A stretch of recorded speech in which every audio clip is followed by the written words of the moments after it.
로마서 7장 14절부터 25절의 말씀을 신학 논쟁의 본문 중생자인가 비중생자인가 라는 이 강의 형태로 세 번째 이제 마지막 시간으로 보내려고 합니다. 벌써 로마서 강의 43번째 시간인데 이 신학 논쟁의 본문이라는 주제로 3주째 걸쳐보는 이 시간을 통해서 여러분이 믿고 있는 신앙이 무엇인지를 더 굳게 하시며 또한 우리가 믿어야 될 신앙이 무엇인지, 나에게서 벗어난 그 그릇된 구원과는 무엇이었는지, 그릇된 신학은 무엇이었는지를 밝히 깨달으시길 소망합니다. 여태까지 2주간에 나눠본 말씀을 통하여서 우리가 꼭 기억할 것은 이겁니다. 적어도 우리가 이것만큼은 꼭 알아야 합니다. 신학 논쟁은 역사 속에 일어나지만 그 역사가 결코 우리 자신과 무관하지 않다는 겁니다. 우리 곁에서 여전히 이미 2000년 전에 또는 400년 전에 일어났던 그 신학 논쟁은 우리 곁에 여전히 머물고 있다는 것을 알아야 하고, 그 우리 곁에 머물고 있는 그릇된 신학이 우리 안에 머물고 있을 수도 있다는 것을 여러분들이 꼭 발견하셔야 됩니다. 이 본문 속에 있는 나를 비중생자로 보는 견해의 입장이 우리의 신앙 가운데 등장할 수도 있습니다.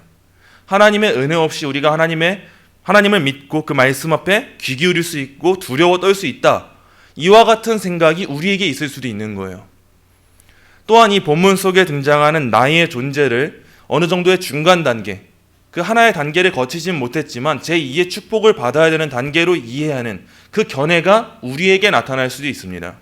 그래서 때에 따라서 우리의 믿음이 연약해지고 나약해질 때 하나님 제게 또 다시 한 번의 성령의 기름 부음을 더해 주시옵소서 라는 기도가 우리에게 있을 수도 있습니다.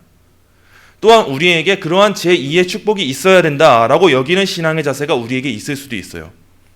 또한 한국 교회에는 그러한 신앙의 자세가 너무나도 많이 퍼져 있기 때문에 여러분들이 흔히 접하시는 유튜브나 여러 다양한 강의에서도 그러한 신앙을 알게 모르게 접할 수도 있습니다.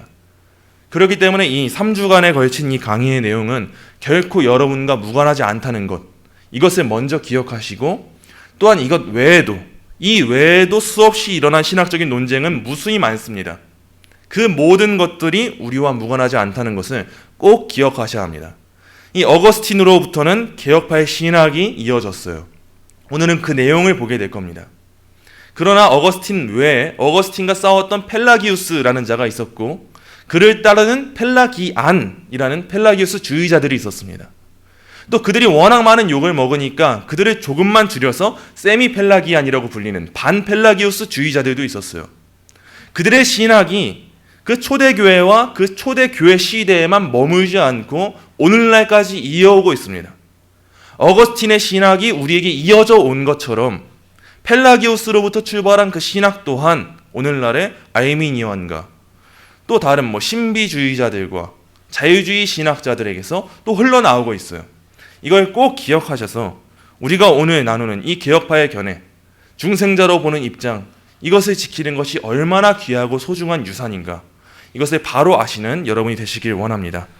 먼저 오늘은 이제 마지막 시간으로 중생자로 보는 견해를 살펴보겠습니다. 대표적인 학자들부터 61번 문단부터 보겠습니다. 로마서 7장 14절부터 25절의 나를 중생자로 신자 일반으로 해석하는 견해는 어거스틴으로부터 계승된 대부분의 개혁파 신학자들과 보수적인 학자들의 지지를 받고 있습니다. 위 견해를 지지하는 대표적인 학자들로는 칼빈을 비롯하여서 마틴 루터, 필립 멜랑크톤, 멜란히톤이라고 불리기도 합니다.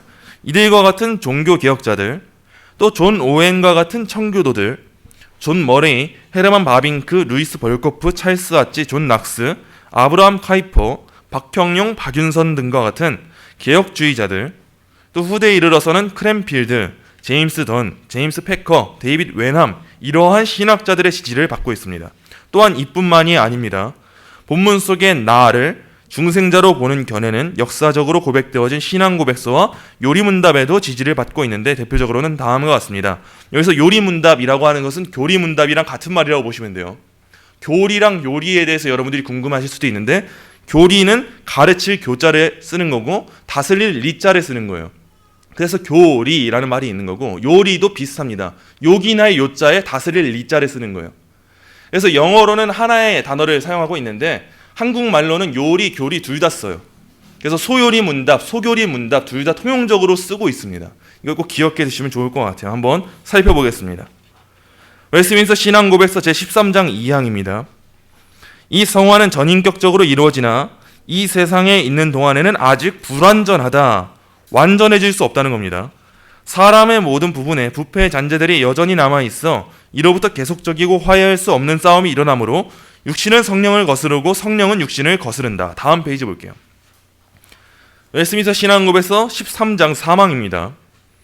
이 싸움에 있어서 비록 남아있는 부패가 잠시 동안 매우 우세할 수 있으나 성화하게 하시는 그리스도의 영께서 끊임없이 힘을 공급해 주심으로 중생한 편이 이깁니다. 승리의 삶으로 된다는 거예요. 그리하여 성도들은 그리스도 안에서 자라면서 하나님을 경외함으로 거룩함을 완성해 나가십니다. 분명 이 본문 속에 나는 곤고해요. 거듭났고 하나님을 믿는다고 고백하는 성도임에도 불구하고 어떻습니까? 내 안에 존재하는 죄를 발견하게 되고 넘어지는 것처럼 보여져요. 그래서 실패하고 좌절하는 것처럼 보여져요. 그러나 중요한 건 뭐냐면 그 부패가 잠시 동안 우세할 수 있습니다. 우리의 삶 가운데서도 성령님이 우리 안에 내주하심에도 불구하고 이 부패한 모습이 우세할 수 있어요. 그러나 거기서 끝맺지 않는다는 거예요. 신앙고백서 고백하는 것처럼 성화하게 하시는 그리스도의 영께서 끊임없이 힘을 공급해 주심으로 중생한 편이 이기는 겁니다. 이게 우리의 현재의 상태입니다. 이어지는 신앙고백서 16장 6항 보겠습니다. 그럼에도 불구하고 성도들의 인격이 그리스도를 통해 받아들여졌기 때문에 그들의 선행도 역시 그리스도 안에서 용납된다. 그러나 그 선행들이 이 세상에서 하나님 앞에 전적으로 흠이 없거나 책망할 것이 없기 때문이 아니라 하나님께서 자기 아들 안에서 그 선행을 보시고 비록 거기에 많은 연약함과 불완전함을 동반하고 있지만 진실한 마음으로 행한 선행을 용납하고 상주기를 기뻐하셨기 때문이다. 우리 신자의 상태, 성도의 상태는 이래요. 불완전합니다. 우리가 거듭났고 그리스도를 우리의 주로 시인한다고 하지만 그럼에도 우리가 행하는 선행이 순도 100%입니까? 하나님 보시기에 정말 완전하고 그래 이거 정말 A+다. 이럴 만큼의 선행을 우리가 행하고 있습니까? 그렇다고 여러분이 지금 말씀하시면 양심이 없는 거예요.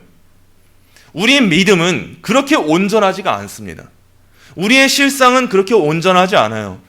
우리가 오늘 분명 열심을 다해서 예배할 것이고 열심을 다해서 하나님 앞에 기도할 거예요. 그러나 그럼에도 불구하고 나 자신의 삶이 불완전하다는 것을 우리 인정해야 합니다. 그런데도 불구하고 하나님께서는 우리의 선행을 요구하시고 기뻐 받아주세요. 그리고 우리의 선행을 하나님께서는 참 의로운 행위다라고 일컬어 주시는데 그 이유는 우리가 의롭기 때문이 아니에요. 우리가 그리스도로 옷 입었기 때문입니다. 우리는 본질적으로 의롭지 않습니다. 죄인이에요. 우리는 정말 순결한 선행을 행할 수가 없어요. 그러나 우리가 예수 그리스도를 믿게 될 때 우리는 누구로 옷을 입게 되냐면 그리스도로 옷 입게 되는 거예요. 100%의 선행, 완전한 순종을 행하신 분은 딱 한 분입니다. 그리스도예요. 그 그리스도의 모든 행위를 우리가 옷 입게 되니까 비록 불완전할지라도 우리가 행하는 그 행위가 하나님 앞에 의롭다 여겨지게 되는 겁니다. 이 모든 걸 신앙고백서가 지금 기록하고 있는 거예요. 이어서 벨직 신앙고백서 제29장 보겠습니다. 교회 성도에 관하여 생각해 볼 때 다음에 몇 가지로 인하여 그들이 그리스도인됨을 알 수 있다. 즉 믿음으로 예수 그리스도를 유일한 구세주로 받아들인 후에 죄를 멀리하며 의를 따라 살고 참 하나님과 이웃을 사랑하며 그리고 모든 것을 참으면서 육체의 정욕을 십자가에 못 박는 삶을 살아갈 때에 그리스도인의 흔적을 갖게 되는 것이나 그러나 그렇다고 해서 그리스도인들에게는 마치 허물이 전혀 없는 것처럼 오해해서는 안 된다. 다만 그리스도인들은 모든 생활에 있어서 성령을 힘입어 모든 죄악과 싸워 나가면서 그리스도를 믿는 믿음을 통하여 모든 죄를 사해 주신 우리 주 예수 그리스도의 보혈과 죽으심, 고난당하심, 그리고 순종하심에 힘입어 살아가는 것이다. 이어서 하이델베르크 요린문답 제113문입니다. 하나님께로 회개하고 돌아온 사람들은 이 모든 계명을 완전하게 지킬 수 있습니까? 아닙니다. 이 세상에서는 가장 거룩한 사람일지라도 완전한 순종을 성취할 수는 없습니다. 그럼에도 불구하고 하나님의 계명들의 일부가 아니라 전부를 지키기 위하여 엄숙하게 최선의 노력을 기울여야 합니다. 이 로마서 7장 14절부터 25절에 등장하는 나의 존재에 대하여서 왜 그는 여전히 죄를 짓고 있는 사람인데 중생자라고 합니까? 라고 되묻는 비중생자 견해의 지지자들이 있습니다. 또한 여전히 이들은 미성숙한 모습입니다. 8장으로 넘어가지 못했어요. 8장의 존재와 7장의 존재가 다릅니다라고 주장하는 중간 단계 지지자들이 있습니다. 그러나 우린 이걸 알아야 합니다. 이 세상에서는 가장 거룩한 사람이라 할지라도 완전한 순종을 성취할 수 없다는 거예요. 로마서의 그 8장에 등장하는 나조차도 완전한 순종을 행하는 바울의 상태가 아니에요. 하나님의 일하심이 온전히 성취될 겁니다. 하나님께서 우리를 택하심은 우리를 영화롭게 하시는 그 단계까지 이끌어 가십니다. 이건 분명한 일이에요. 그러나 그 과정 가운데 성도의 삶은 완전하지가 않다는 거예요. 근데 중요한 건 뭐예요? 이와 같은 은혜의 교리가 성도의 삶을 나태하게 두지 않는다는 겁니다. 방금 전에 이 하이델베르크 교리 문답은 하나님이 주신 계명, 이 계명이라는 게 지금 우리 삶과 무관하지 않다는 걸 말해주고 있어요. 우리가 은혜의 교리를 말하면 꼭 나타나는 사람들이 있어요. 그러면 성도는 아무것도 안 해도 되는 거 아닙니까? 그래서 지금 사람들이 이 모양 이 꼴인 거 아닙니까? 그러나 그것은 은혜의 교리가 잘못됐기 때문이 아닙니다. 우리가 연약하기 때문이에요. 진정 은혜의 교리를 알게 된 자들의 삶이 어떻습니까? 우리가 인간관계를 맺는다 할지라도 서로 간에 은혜가 오고 가면 받지 않아도 될 것을 받았을 때 그때 우리의 마음의 상태가 어떻습니까? 또 우리가 그들을 대하는 태도가 어떻습니까? 우리는 아주 이익적이지 않습니까? 서로 간에 이익을 따지지 않습니까? 내가 저 사람한테 줬을 때 저 사람은 나보다 더 큰 것을 줘야 하는 이 이익을 그 누구보다도 중요하게 여기는 게 우리의 본성인데 그 이익과 상관없이 무언가가 오고 갔을 때 우리의 마음이 어때요? 그 사람을 어떻게 뒤통수 칠까? 이거부터 생각합니까? 물론 그럴 수 있어요. 죄인이니까. 근데 우리의 인간의 마음조차도 하물며 인간인데도 내가 받지 않아도 돼.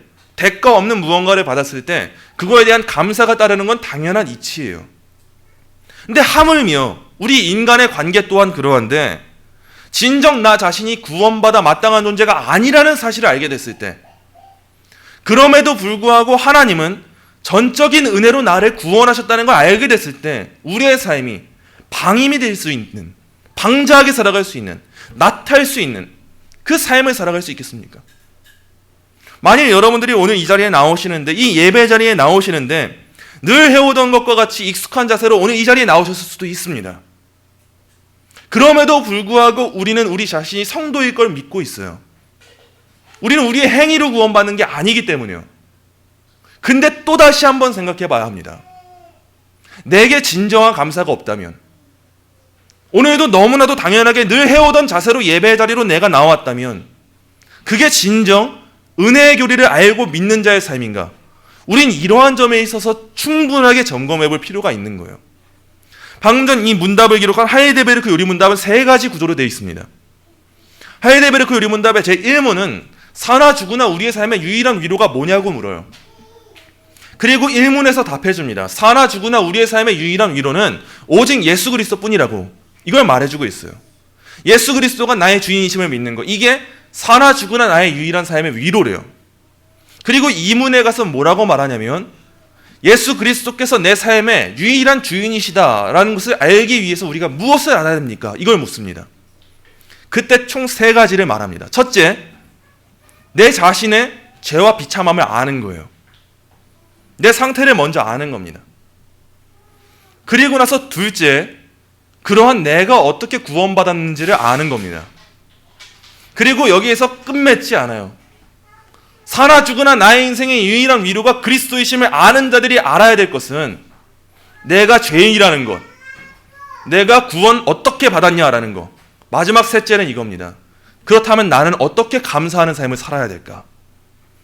하이델베르크 요리문답은 이와 같은 세 가지 구조로 그리스도인의 삶을 다루고 있어요. 우리 또한 지금 고백하지 않습니까?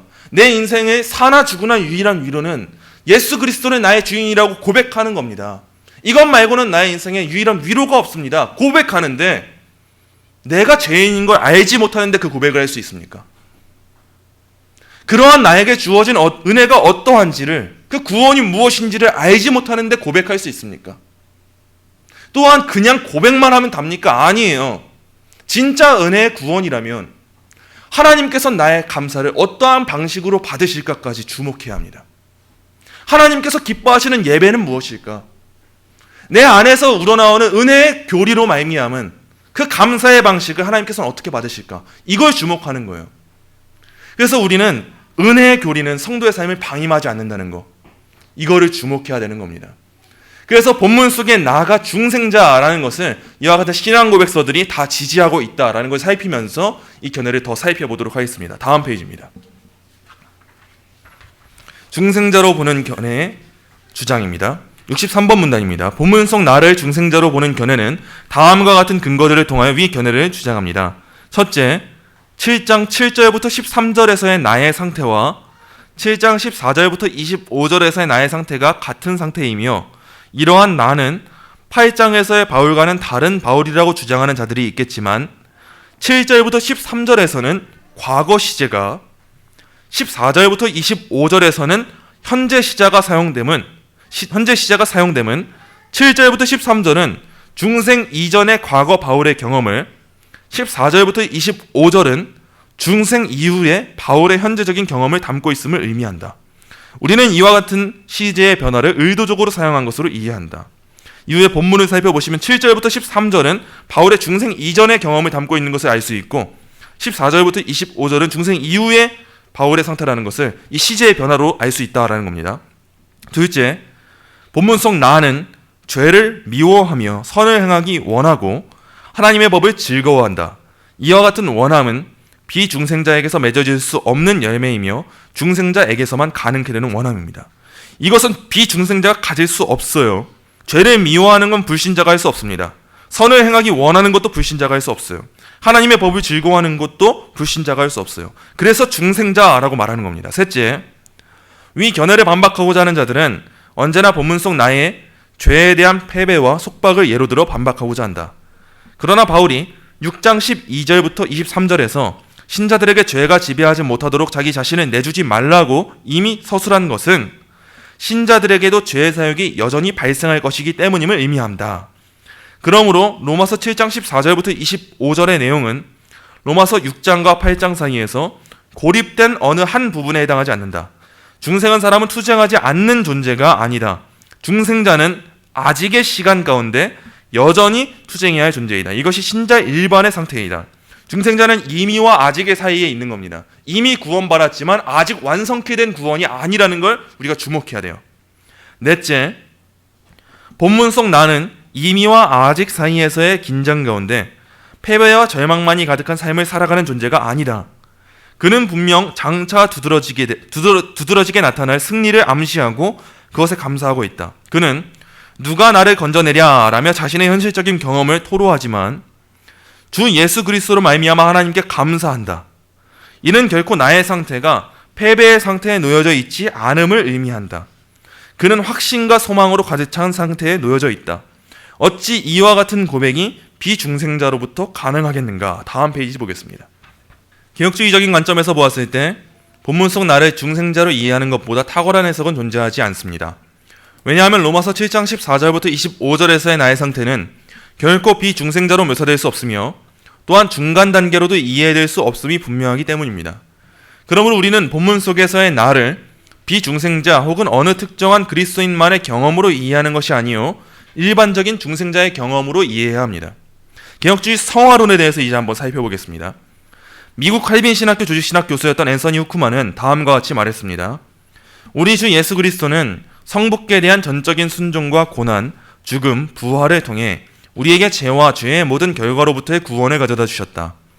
그러나 그리스도의 이 사역은 성령으로 말미암아 우리의 마음과 삶에 적용되기 전까지는 우리에게 아무런 유익이 안 될 것이다. 구속사역이 하나님의 백성에게 어떻게 적용되는지에 대한 연구는 구원론이라고 불리며 구원론이란 구원의 교리를 뜻한다. 65번 문단입니다. 후크마가 제시한 개념과 같이 구원론은 구속사역이 하나님의 백성에게 어떻게 적용되는지에 대한 연구라고 말할 수가 있습니다. 이와 같은 구원론의 경우 때론 성령론이라고 불리기도 합니다. 왜냐하면 구속의 적용은 성령의 역사이기 때문입니다. 거듭난 성도는 성령의 세례로 말미암아 그리스도와 연합한 존재가 되어 이전과 동일한 삶을 살아가는 것이 아니요 성령 하나님의 내주하심 가운데 그리스도와 함께 죽고 그리스도와 함께 사는 삶을 살아가게 됩니다. 우리는 이 삶을 무엇이라고 말하면 성화의 삶이라고 칭하는데 후크만은 성화에 대하여서 다음과 같이 말했습니다. 일반적으로 우리는 죄의 책임과 죄의 오염을 구별해야 된다. 여기서 죄의 책임과 죄의 오염을 주의 깊게 살펴보셔야 됩니다. 죄책이란 하나님의 법이 침해되었기 때문에 정죄를 받아 마땅하거나 형벌을 받아야 되는 상태를 뜻한다. 하나님의 선언적인 행위인 칭의에서 우리 죄의 책임은 예수 그리스도의 속죄 사역을 바탕으로 제거된다. 그러나 오염이란 죄의 결과이며 그 다음에 또 다른 죄를 낳는 우리 본성의 부패를 의미한다. 우리의 첫 조상의 타락의 결과로 우리는 모두 부패한 상태에서 태어난다. 우리가 저지르는 죄들은 그 부패의 산물일 뿐만 아니라 그 부패에 일조한다. 비록 내세 이전에는 완전히 제거되지는 않겠지만 성화 가운데서 죄의 오염은 제거 과정 중에 있다. 66번 문단입니다. 후크마의 방식과 같이 우리는 구원을 다루기에 앞서 언제나 인간의 타락을 전제 삼아야 합니다. 그리고 인간의 타락을 논할 때에는 죄의 책임과 죄의 오염을 구분해야 합니다. 타락한 인간이 거듭나 회심하게 될 때 그는 믿음으로 말미암아 의롭다 칭함을 받게 되는데 이때 성도는 죄책에서 자유하게 됩니다. 왜냐하면 그리스도께서는 믿는 자의 죄를 짊어지고 속죄 사역을 행하셨기 때문입니다. 그러나 거듭난 성도에게 죄의 오염은 여전히 남아있어요. 거듭난 성도는 새 사람이 되었음에도 불구하고 죄 없는 완전한 존재가 된 게 아니기 때문입니다. 그래서 성도들에게 성경은 죄와의 투쟁을 요구하는 거예요. 그래서 다시 한번 짚겠습니다. 죄라고 하는 걸 생각할 때는 항상 두 가지를 떠올리셔야 됩니다. 죄가 뭐냐 했을 때는 항상 죄책과 죄의 오염을 떠올리셔야 됩니다. 죄의 책임과 오염, 이 죄의 책임이라는 것은 먼저 외적인 거예요. 법정을 떠올리시면 됩니다. 하나님의 심판대를 떠올리시면 돼요. 판사로서 하나님께서 심판을 내리실 때, 그 모든 것을 선언하실 때 우리의 존재됨에 대한 문제가 죄의 책임이에요. 우리의 이 죄책은 이제 우리는 자유롭게 됐습니다. 왜요? 그 죄로 말미암아 짊어져야 되는 대가를 예수 그리스도께서 다 짊어지셨기 때문이에요. 우리 예수님께서 십자가 형벌을 받으심으로써 우리의 죄를 다 짊어지셨습니다. 또 그뿐 아니라 예수님께서는 공생의 기간 동안에 하나님의 모든 말씀에 순종하심으로써 그 순종의 모든 유익들을 우리가 그리스도를 믿을 때 우리의 것으로 여기게 해주셨습니다. 우리의 죄는 예수님께 전가되었고 예수님의 의는 우리에게 전가되었어요. 그래서 우리는 하나님의 심판대 앞에서 죄인이라고 선고받습니까? 의인이라고 선고받습니까? 의인이라고 선고받는 거예요. 그게 우리의 외적인 상태예요. 그래서 우리는 죄인인 동시에 의인이라는 말이 있는 거예요. 우리는 의인으로 선포되는 겁니다. 법정적으로 선포되는 거예요. 이건 자유케 됐어요. 끝났어요. 그러나 죄의 두 번째 요소, 죄의 오염의 문제, 이게 우리의 발목을 잡는 거예요. 우리의 외적인 신분은 끝났어요. 자유롭게 됐어요. 의인이 됐어요. 그럼에도 불구하고 우린 여전히 오염되고 부패된 존재예요. 그래서 우리가 여전히 죄를 짓는 겁니다. 우리의 마음에 원함은 있지만 우리 육신이 우리를 발목 잡는 거예요. 지금 이걸 말하고 있는 겁니다. 그래서 성경은 우리에게 강조하고 있는 거예요. 요구하고 있는 거예요. 죄와 싸워서 이기라고 말하는 겁니다. 우리가 전신갑주를 입으라고 말하는 겁니다. 죄에 넘어져서 굴복하지 말라고 말하는 겁니다. 확실한 승리가 이미 예수 그리스도 안에서 약속되어 있다는 걸 우리에게 주목하게 하는 거예요. 예수님이 십자가 사역을 다 감당하시고 십자가에서 죽으시고 모든 게 끝나지 않았어요. 예수님의 사역은 십자가에서 끝난 게 아니라 십자가 이후에 부활하신 것으로 선포되었습니다. 하늘 보좌 우편에 앉으셨습니다. 예수님의 사역을 우리가 항상 생각할 때 복음이 무엇입니까? 하면 우리는 언제나 예수님이 나를 위해 십자가에서 죽으신 겁니다. 돌아가신 겁니다. 이렇게만 생각하는데 이건 반쪽짜리예요. 우리에게 복음이란 무엇이냐? 예수님께서 십자가에 못 박혀 죽으시고 우리의 모든 죄를 다 이기시고 죄의 권세 다 이기시고 부활하기까지 하신 거, 또 하늘로 승천하시고 하나님 보좌 우편에 앉으신 거, 우리 위해 중보기도 하고 계신 거, 그 이후에 재림하실 것, 심판하실 것. 예수님이 분명 비하의 신분에 처하셨어요. 낮아지셨어요. 그러나 낮아지신 거에서 끝맺지 않으신 거, 승기의 신분에 임하사 예수님께서 높아지기까지 하신 거, 영광 받으신 거, 이게 복음이에요. 우리 신자들의 삶 또한 예수님을 믿고 예수님을 닮아간다 할 때 분명 낮아짐의 삶이 있겠죠. 그러나 우리에겐 낮아짐의 삶만 있는 건 아닙니다. 우리에겐 높아짐의 삶이 있는 거예요. 승리가 예약되어 있는 거예요. 그래서 성경은 승리가 예약되어 있는 성도들에게 투쟁하라라는 걸 말하고 있는 겁니다. 그렇다면 이 본문 속에서 투쟁하고 있는 바울이 과연 절망 가운데서 좌절하고 실패하고 패배한 존재입니까? 아니면 승리한 존재입니까? 이 관점에서 바울을 비중생자로 볼지 중생자로 볼지에 대한 견해가 갈리는 거예요. 우리는 그를 승리자로 보는 겁니다. 이어지는 67번 문단 보겠습니다. 하나님께서는 내가 거룩하니 너희도 거룩할지어다 라고 말씀하셨습니다. 이는 우리 또한 하나님과 같은 초월적 존재가 될 것을 요구하신 것이 아닙니다. 그분의 영광을 비추며 반영할 것을 요구하신 것입니다. 비록 우리가 현실적인 삶 가운데 죄의 오염으로 인하여 의롭다 칭함받았으나 여전히 죄인으로서의 삶을 살아간다 할지라도 우리에게 요구되는 삶은 거룩함의 삶입니다. 이 삶은 거듭난 성도에게 주어진 의무로서의 삶입니다. 현세에서의 삶을 살아가는 성도들은 불완전의 시간 가운데 내재하는 죄의 잔재를 마주하는 시간들을 경험하겠지만 그들은 현세에서 내세에 이를 때까지 점진적인 성화의 시간을 경험하게 됩니다. 이때 우리는 로마서 7장 14절부터 25절에서의 나의 경험과 같은 투쟁의 시간에 마주하게 되는 거예요. 박형룡 박사는 다음과 같이 말했습니다. 남아서 내주하는 죄가 있으면 바울이 로마서 7장 14절에서 묘사한 투쟁이 반드시 있다. 이 투쟁은 정상적이 아니라고 변론하는 것은 쓸데없는 일이다. 성령이 내주하시는 사람에게 오히려 죄가 있으면 그 사람의 마음에 긴장이 있으며 대립이 있다. 참으로 보다 더 성화된 사람일수록 그가 구주의 형상과 하나님의 거룩에 보다 더 합치하지 못함에 보다 더 강하게 반동한다. 하나님의 위엄의 이해가 더 깊을수록 하나님을 향한 사랑의 의도가 더 클수록 예수 그리스도 안에 하나님의 숭고한 소명의 상급을 얻으려는 열망이 더 강할수록 남아있는 죄의 중대성을 더 심하게 의식할 것이며 죄를 미워함이 더 날카로울 것이다. 거룩에 더 진보할수록 죄의 의식은 더 깊어서 오호라 나는 공고한 사람이로다 라고 부르짖을 것이다. 이것은 모든 하나님의 백성의 생활에서 하나님의 거룩의 계시에 보다 더 긴밀히 접근한 결과가 아니었던가. 우리는 이 격렬한 영적 투쟁에서 모든 영적 무장을 갖추고 성령의 은혜를 힘입어 힘써 싸움으로 승리를 계속해야 할 것이다. 우리는 신앙생활 가운데 흔히 신앙생활 쉽다는 사람 잘 마주하잖아요. 우리는 신앙생활 정말 쉽다는 사람 잘 마주하고 우리의 입에서도 너무 흔히 나오는 말입니다. 늘 하던 대로 하면 되고 늘 하던 대로 예배하면 되고 늘 하던 대로 기도하면 되고 늘 하던 대로 하면 되는 게 신앙생활인 것처럼 생각하는 게 우리들의 삶인데 진정 거듭난 성도이고 날마다 거룩에 진보하는 하나님의 자녀라면 날마다 익숙하지 못합니다. 날마다 평안할 수가 없어요. 날마다 어제보다 오늘이 더 괴로운 법입니다. 내 안에 내재하는 그 죄의 잔재들을 처음에 볼 때에는 너무 익숙하게 마주했어요. 우리가 거듭나고 당장의 시간에는 우리에게 너무나도 익숙했던 모습들이기 때문에 아주 작은 그런 거슬림이 있을 뿐이지 우린 너무 익숙했을 거예요. 근데 우리가 보다 거룩에 나아가고 보다 하나님의 은혜를 알아가고 보다 하나님의 말씀을 알아가다 보면 우리는 우리 안에 존재하는 그 죄의 잔재들이 아주 작은 거라 할지라도 더 크게 거슬릴 수밖에 없습니다. 우리가 행해오던 너무 익숙했던 모습들이 아니 나 왜 이러고 살고 있지?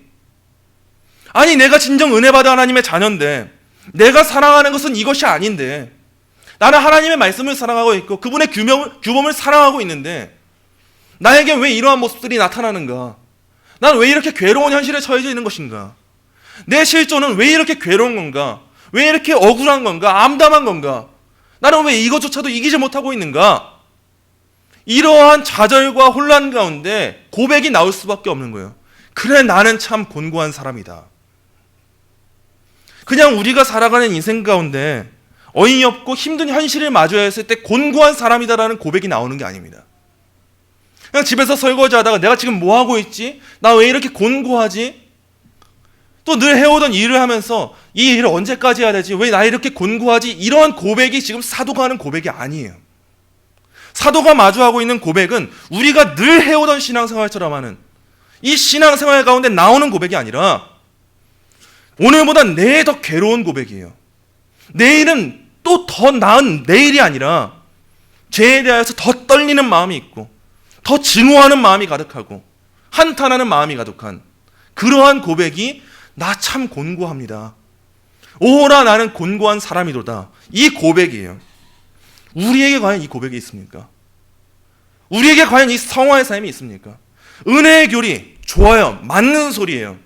하나님이 택하셔서 여러분이 이 자리에 나오셨고 우리는 스스로 할 수 없으나 하나님이 믿게 하셨습니다. 나 자신의 행위는 절대 구원에 있어 어떠한 조건이 되지 못해요. 단 1%도 되지 못해요. 0.1%도 되지 못해요. 절대 되지 못해요. 그래서 오늘 우리들의 삶이 어떠냐는 거예요. 이와 같은 우리들의 삶 때문에 비중생자의 견해가 나오고 알미니안이 생기는 거예요. 이와 같은 우리들의 삶 가운데 로이드 존스의 성령론이 발전하게 되는 거예요. 그래, 저 사람들은 능력 없는 그리스도인이지. 하나님이 성령의 기름을 부어주셔야 그들에게 능력이 주어지지. 이와 같은 반론들이 나오는 거예요. 과연 우리가 그와 같은 반론에 반박하기는커녕 진정 그 맞는 길을 걸어가고 있는 자들이 맞습니까? 여러분들은 여러분 안에 거하는 그 죄의 잔재들을 보면서 어제보다 오늘 더 괴로워하고 있습니까? 나 정말 곤고하다. 그래서 고백할 수밖에 없는 거예요. 사도 바울은 우리 주 예수 그리스도로 말미암지 않고서는 하나님께 감사할 길이 없는 겁니다. 그러한 자기 자신의 삶을 마주하면서 은혜의 구원을 고백하는 거예요. 하나님, 정말 제 자신의 모습으로는 참 감사할 게 없는데 이 모든 구원이 우리 주 예수 그리스도로부터 말미암는다는 이 사실에 감사합니다.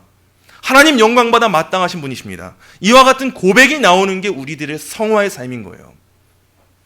단순하게 늘 나오던 교회 똑같이 나온다고 성화의 삶이냐? 그게 아니에요.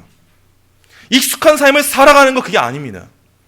오늘 더 큰 찔림으로 이 예배 자리 나와야 되고 더 큰 찔림으로 우리의 가슴을 치면서 회개해야 되는 겁니다. 그게 성도의 삶이에요.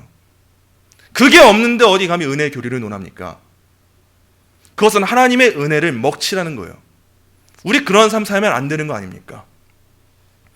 그래서 우리가 이 본문 가운데 이 나의 존재가 누구인지 밝히는 게 중요한 겁니다. 이 나의 존재를 비중생자라고 하고 있는 이들이 지금 무엇을 행하는 것이냐? 하나님의 영광을 가로채고 있는 거예요. 또한 중간 단계를 주장하고 있는 자들이 무엇을 하는 것이냐? 하나님의 영광을 가로채는 거예요. 그런데 우리의 삶 가운데 우리 또한 중생자라고 말함에도 불구하고 은혜의 구원이라고 말함에도 불구하고 하나님의 영광에 내가 먹칠하고 있는 건 아니었는지를 돌아보는 자세가 없다면 그건 옳은 신앙이라고 할 수가 없는 거예요. 그래서 우리가 오늘 본문 속에 등장하는 이거에 대해서 더 긴밀하게 살펴보고 우리의 삶을 점검하기까지 해야 되는 겁니다. 이어지는 68번 문단 보겠습니다. 이처럼 의인이 되었음에도 불구하고 여전히 본성상 죄인으로서의 삶을 마주하는 것은 현세에서의 모든 성도들이 겪게 되는 경험임을 우린 바로 알아야 합니다. 우리는 율법주의도 반율법주의도 거부하지만 옛사람과 그 행위는 벗어버리고 새 사람을 입어 우리를 창조하신 이의 형상에 따라 지식에까지 새롭게 함을 받은 자임을 되새기고 지속적으로 성령에 의해 성화될 수 있도록 힘써야 합니다. 소결론 볼게요. 전통적인 개혁파 신학의 입장을 계승하는 신학자들의 경우 대부분 본문 속 나를 중생자로 해석하는 견해를 지지하고 있습니다. 왜냐하면 본문 속 나의 존재가 이어지는 6장부터 8장에서의 문맥에서도 그러한 바와 같이 거듭난 그리스도인이 아니고서는 설명이 불가한 처지에 놓여져 있기 때문입니다. 하나님의 선행하는 은혜 없이 회심을 경험하고 선을 원할 수 있는 인간은 그 어디에도 존재하지 않습니다. 또한 하나님의 사역으로서의 중생은 두 가지 단계로 나뉘어 미성숙한 단계와 성숙한 단계로 구별될 수 없습니다. 거듭난 그리스도인은 이미와 아직의 사이에서 우리 주 예수 그리스도로 말미암아 하나님께 대하여 소망과 확신을 지닌 채 살아가는 자들이기 때문입니다. 성화의 삶을 살아가는 성도들에게는 내가 원하는 바 선은 행하지 아니하고 도리어 원하지 아니하는 바 악을 행하는도다라는 사도의 고백과 같이 때론 옛사람이 새사람보다 우위를 차지하는 것처럼 보이는 때가 찾아올 것입니다. 그러나 성령 하나님께서는 거듭난 그리스도인을 떠나지 아니하시며 영원토록 우리와 함께 하시는 가운데 성도들로 하여금 영적 투쟁을 이기게 하시고 은혜 안에서 자라게 하시며 그 거룩함을 완성하게 하십니다. 로마서 6장 14절입니다. 죄가 너희를 주장하지 못하리니 이는 너희가 법 아래에 있지 아니하고 은혜 아래에 있음이라. 요한일서 5장 4절입니다. 무릇 하나님께로부터 난 자마다 세상을 이기느니라. 세상을 이기는 승리는 이것이니 우리의 믿음이니라. 고린도후서 3장 18절입니다. 우리가 다 수건을 벗은 얼굴로 거울을 보는 것 같이 주의 영광을 보매 그와 같은 형상으로 변화하여 영광에서 영광에 이르니 곧 주의 영으로 말미암음이니라. 아멘. 이제 결론 및 권면입니다. 71번 문단입니다. 서론에서 살펴본 바와 같이 로마서 7장 14절부터 25절의 본문을 어떻게 해석하느냐에 따라 우리가 갖게 되는 신학적 고백이 달라지게 되고, 우리의 신학적 고백이 달라질 때 그것은 우리의 신앙에도 영향을 끼치게 된다는 것을 우린 바로 알아야 합니다.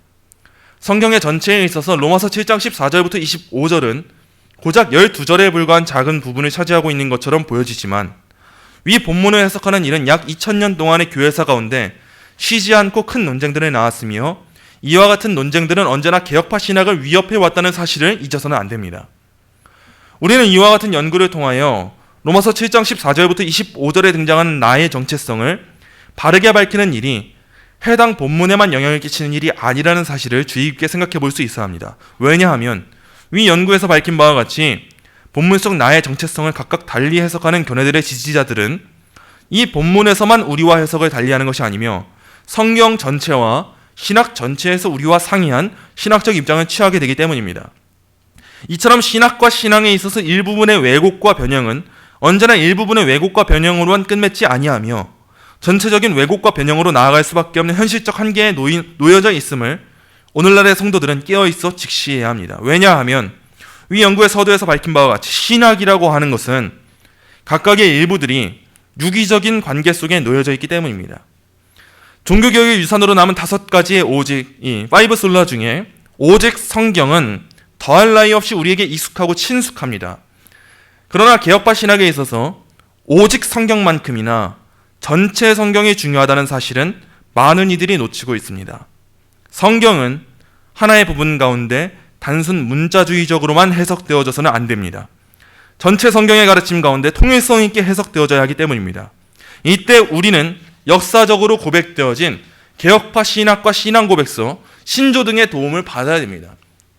우리가 꼭 기억해야 될 것이 있습니다. 오직 성경이 유일한 하나님의 말씀이시고 우리들의 삶의 규범입니다. 우리들의 믿음과 생활의 규범입니다. 이렇게 고백하는 것은 이단도 합니다.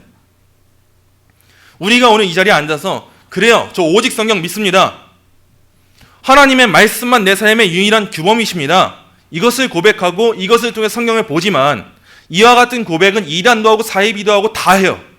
타 종교도 합니다. 그러나 오직 성경만큼이나 중요한 것이 있는데 그것이 무엇이냐? 전체 성경이에요. 성경 전체에 따라서 통일성 있게 본문을 해석할 수 있는 게 우리의 신앙이어야 돼요. 단순하게 오직 성경만 주장하는 이단들은 무엇을 하냐? 문자주의적인 해석에 빠져서 성경을 오용합니다.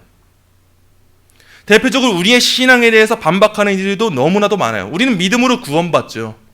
하나님께서 믿음으로 말미암아 우리를 구원하시는데, 그래서 우리가 말하는 하나님의 택하심이 우리에게 선행하고 하나님이 우리를 거듭나게 하셔야지만 우리가 믿을 수 있다 라는 이 교리에 대해서 이단들은 반박합니다. 아니 뭔 소리 하는 거야? 성경에 그런 게 어디 있어? 우리가 믿어야 구원받는 건데 하나님이 살리셔야 우리가 믿는다니 그게 무슨 소리야? 이렇게 반박해요.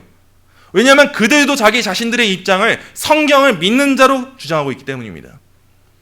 우리 또한 오직 성경 하면서 성경 많이 보는 것 좋아요. 너무 훌륭해요. 중요합니다. 그러나 그것만큼이나 중요한 것은 성경 하나하나의 본문을 전체 성경의 관점에서 통일성 있게 해석하는 거예요. 그 일을 위해서 무엇이 필요하냐? 성경을 통해서 산출된 신앙 고백서와 신학과 신앙인 거예요. 그것을 통해서 다시 성경으로 돌아갈 수 있어야 되는 게 우리의 신앙입니다.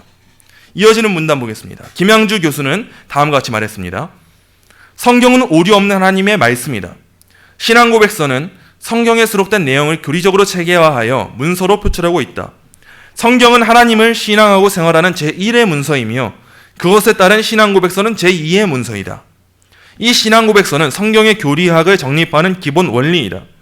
신앙 고백서는 지역적 또는 개인적 신앙 체험이나 학술적 표출을 넘어선 우주적 신앙 고백을 필요로 한다.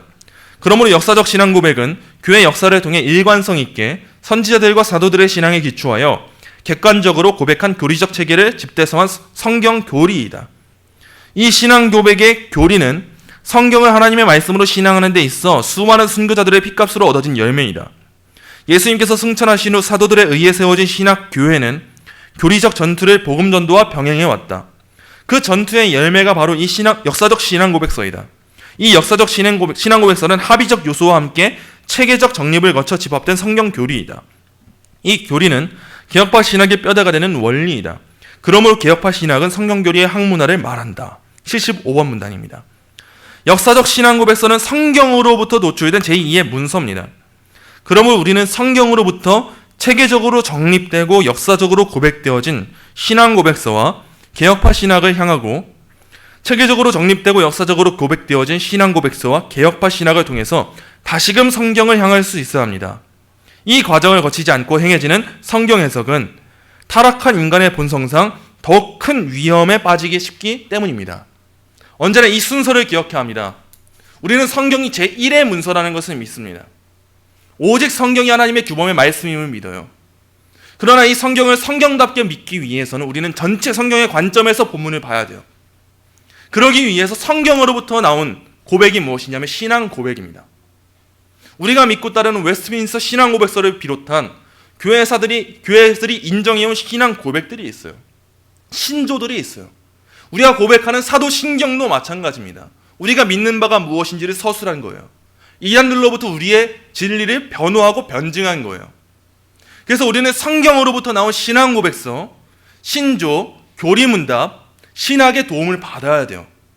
이 구조를 알고 오늘의 본문을 봐야 바르게 보이는데, 이걸 바르게 알지 못한 채로 오늘의 본문을 보면 알미니언이 와서 여러분들에게 본문 속 나는 비중생자입니다 라고 할 때 문자적으로 성경을 해석해서 거기에 넘어갈 수도 있는 거예요. 또한 신천지 또한 당연하지 않습니까? 문자주의적인 해석을 하고 있지 않습니까? 우리의 신앙을 위협하는 은혜의 교리를 파기하려 했던 모든 자들이 동일해요. 전체 성경이 아니라 오직 성경을 외치면서도 부분에만 갇혀있기 때문이에요. 그래서 우리는 성경으로부터 신앙 고백서, 이 신앙 고백서로부터 또 어디로 돌아가냐? 성경으로 돌아가는 거예요. 신앙 고백서 배워서 자랑하려고 하는 게 아니에요. 신학 배워서 자랑하려고 우리가 아는 게 아니에요. 어디 가서 아는 척 하려는 게 아니에요. 그러면 안 됩니다. 우리가 이걸 배우는 이유는 이 어려운 이 내용들을, 이 중생장과 비중생장과 이걸 굳이 3주간 그렇게 바쁜 로마서 강의 일정이 있는데도 불구하고 배운 이유는 성경을 성경답게 알기 위한 거예요. 이 자세가 우리에게 요구되는 거예요. 이 중요성을 여러분들이 아셔야 됩니다. 그래서 이제 우리의 시간을 헛되게 보내면 안 되는 거예요. 설교 시간에 얼마나 수없이 많은 웨스트민스터 신앙 고백서 조항들이 읽혀졌습니까? 그때 여러분들이 댁에서 다시 한번 신앙 고백서를 묵상하셨습니까? 성경을 바로 알기 위해서 다시 한번 책을 열어서 살펴보고, 그래 이게 진리구나, 하나님 말씀이 뜻하는 것이 이거구나, 이걸 살펴보는 작업을 얼마나 하고 계세요? 아니 성경은 얼마나 읽고 계십니까? 우리가 은혜의 교리를 말하고 하나님 정말 은혜로 구원해 주시니 감사합니다, 이걸 말하고 있는데 우리의 삶 가운데 하나님이 무엇을 기뻐하신지를 알기 원하는 그 말씀을 읽는 자세조차도 없고, 그 말씀을 말씀답게 읽기 위해서 신앙 고백서를 배우려는 이 열정조차도 없다면 과연 우리는 은혜의 교리를 말하고 있는 걸까요? 진짜 우리가 지금 은혜의 교리를 믿고 하나님의 영광을 높이고 있는 게 맞습니까? 이걸 우리가 다시 한번 점검해 볼 필요가 있는 겁니다. 마지막 76번 문단입니다. 전통적인 개혁파의 신학과 신앙은 어거스틴으로부터 칼빈에게, 칼빈으로부터 신앙 고백서와 신조들을 만든 스코틀랜드 언약도를 비롯한 장로교 청교도들에게, 또한 그들로부터 핫지, 메이첸, 워필드, 카이퍼, 바빙크, 반틸에게, 또한 이들로부터 한국에는 박형룡, 박윤선에게, 또한 이들로부터 오늘날을 살아가는 우리들에게 신학적 입장이 계승되었습니다. 우리의 세대가 지난 후 우리의 신학적 입장 또한 계승되어질 것입니다. 신앙적 왜곡과 변형은 결코 그 세대로 끝맺지 않기 때문입니다. 그러므로 우리는 언제나 바른 진리 안에 거하기를 사모하며 역사적 개혁파 신학과 신앙 고백서의 중요성을 인지하고 이를 바르게 교육하는 일과 바르게 양육받는 일에 열심을 다해야 할 것입니다. 이것이 개혁된 교회를 개혁되게 하는 가장 우선되는 사역이자 오늘날의 시대를 살아가는 성도들의 삶에 마땅히 열심을 다해야 할 신앙적 책임입니다. 3주 동안의 시간을 마칩니다. 이제 3주 동안 본문 속에 이 나의 존재가 과연 중생자인지 비중생자인지 중간 단계에 놓여져 있는 사람인지 교회사 속에 있었던 논쟁들을 살피면서 이렇게 살펴봤어요. 이때 우리가 꼭 기억해야 할 것은 언제나 하나입니다. 다른 복음은 무엇일까? 이것을 꼭 깊이 묵상해 보십시오. 다른 복음이라고 하는 것이 과연 대놓고 다른 복음이라고 찾아오겠습니까? 이단들이 자기들의 존재를 이단이라고 말하고 찾아옵니까? 그렇지 않아요. 다른 복음은 언제나 교회 안에서 있었어요. 교회를 분열시켰어요. 오늘날에 살아가는 우리들에게도 찾아오는 다른 복음은 먼 발치에 있지 않습니다. 우리들이 늘 익숙하게 자리 잡아온 그 신앙의 자리, 그 자리 가운데 다른 복음이 자리하고 있는 거예요. 그리스도 외에 무언가를 더하고자 하는 그 신앙의 열심들, 이 모든 것들이 다른 복음이에요. 여러분들이 오늘 열심히 기도하시고 열심히 예배하시고 또한 열심히 선행하실 수 있습니다. 저는 그 열심 자체를 뭐라고 하고 싶지 않아요. 그러나 진정 하나님의 말씀에서 하나님께서 기뻐하시는 열심이 무엇인지를 알고자 하지 않으면서 열심을 행한다면 그것이 과연 하나님께서 기뻐하시는 열심일지 저는 그것에 대해서 답하지 못할 겁니다. 저는 하나님께서 그것에 기뻐 받으시지 않으신다고 여깁니다. 마찬가지로 오늘 우리가 이 예배 자리에 나올 때도 너무 익숙하게 찾아온 그 예배의 발걸음은 과연 하나님께서 기뻐 받으실 발걸음인지, 이러한 것들에 대해서 우리가 성화의 과정 가운데 있다면 점검해야 되는 거예요. 오늘도 내가 열심을 다하지 않고 익숙한 모습으로 예배 자리에 나오려 했구나. 나 정말 이러면 안 되는데 왜 아직도 이 모양일까? 그래, 내가 구할 것은 하나님의 은혜밖에 없다. 다음 주엔 그러지 말아야지. 아니, 내일은 그러지 않아야지. 아니, 지금이라도 마음을 고쳐먹어야지. 하나님, 저 이거밖에 안 됩니다. 저를 용서해 주시고 그리스도의 공로로 말미암아 구원을 심에 감사하며 나아가는 그 삶을 살아가게 해주시옵소서. 이와 같은 고백을 하며 우리는 말하는 거예요. 나는 곤고한 사람이구나. 우리 주 예수 그리스도로 말미암지 않고서 하나님께 감사할 수 없구나. 이와 같은 고백을 하는 게 바로 우리들의 삶이어야 합니다. 그러므로 이제 다음 주부터 이 본문에 등장하는 이 나의 요소는, 나가 누구인지는 이미 밝혀졌으니 이제 우리 안에 마주하게 되는 죄의 잔재가 어떠한지 살펴볼 거예요. 그때 이 이야기가, 이 말씀이 우리와 무관하지 않다는 것을 꼭 주목하시고 우리가 앞으로 계승해야 할 그 신앙 고백은 무엇이고 우리의 신앙은 무엇인지, 우리가 살아가야 될 성화의 삶은 무엇인지를 꼭 깊이 묵상하셔서 날마다 거룩에 진보하시고 날마다 우리의 입 가운데, 우리의 입술 가운데 진정으로 오호라 나는 곤고한 사람이로다. 우리 주 예수 그리스도로 말미암지 않고서는 감사할 수가 없는 사람입니다. 이 고백이 나오게 되는 저와 여러분이 되시기를 간절히 소망합니다.